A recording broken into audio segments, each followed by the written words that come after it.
Premier tutoriel, 8 juillet 2012, montage graphique pour une publicité infolettre. On va commencer par faire le découpage de du montage de notre image qui a été fait via Illustrator par l'intermédiaire de Photoshop. Je me suis gardé, comme vous pouvez le constater, une copie du background. Comme ça, si jamais il y a quoi que ce soit, ça m'assure une sécurité. Puis, je vais pouvoir revenir en arrière aussi dans mon historique en conservant toujours ma fenêtre ouverte ici. Je commence par découper l'entête de mon fichier. Voilà. Pourquoi j'ai découpé, je veux cette partie-ci cliquable, mais pourquoi j'ai découpé aussi celle-ci à droite? Simplement parce que je veux m'assurer d'avoir une hauteur semblable pour mes deux images, puisqu'elles vont être accueillies dans une cellule HTML lors de l'intégration. Je ne peux mettre qu'une hauteur à cette cellule-là, donc il faut que je sois certaine que mes deux images ont la même hauteur. Je vais découper celle-ci.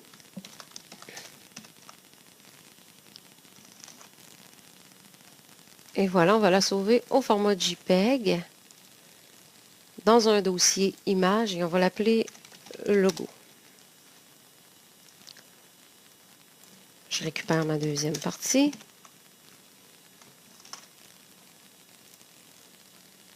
Je peux toujours vérifier ici, étant donné que j'ai de la typo, j'ai pas vraiment de détails photographiques. Le format GIF, voyez-vous, est moins lourd, s'adapte mieux que le format JPEG. Je vais donc la conserver au format GIF et je vais l'appeler de façon originale, le droit logo.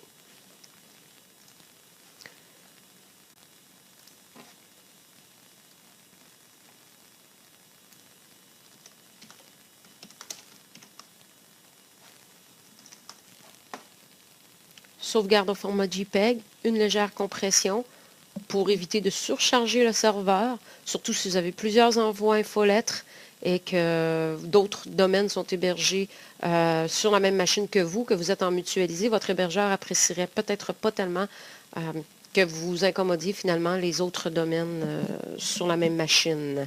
Et puis, si vous n'avez pas suffisamment de bande passante, le chargement risque d'être assez long. Donc, tant qu'il n'y a pas vraiment de perte de qualité flagrante, on est satisfait et on peut conserver notre image. Voilà.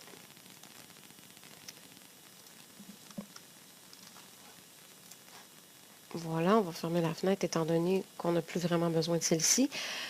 Pour ce qui est de cette partie-ci, on va faire très attention pour s'assurer de ne pas capturer de couleur blanche. Et c'est ce qui a été fait. Raison pour laquelle je vous dis qu'il est très important de conserver cette image-ci, CTRL-ALT-Z, pour avoir accès à l'historique de la découpe. Voilà. Ça devrait être bon. Oui.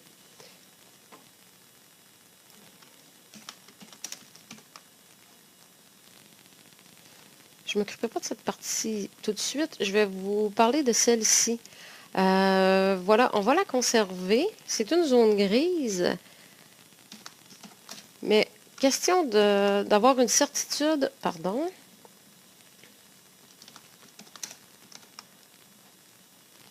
Question d'être certain des dimensions de la cellule qui va accueillir cette section-ci, même si on ne conservera pas cette zone grise-là au final. On va s'éviter des calculs inutiles, même s'ils ne sont pas tellement compliqués. Puis on va conserver l'image. Voilà. Cette partie-ci, bon, on n'a plus besoin de celle-là, on va le fermer. On va enregistrer celle-ci. Bon, je passe un petit peu vite, là. Et on continue. Après une petite pause et en avoir profité pour fermer quelques fenêtres, je ne découperai pas cette partie-ci, mais je vais simplement vous rappeler que cette zone blanche va servir à accueillir du code HTML. Donc, logiquement, on la découpe quand même pour avoir les dimensions, bien que ce n'est pas un calcul très compliqué. Et par la suite, on découpe le bouton, le tri. Donc, on peut passer maintenant à la partie HTML.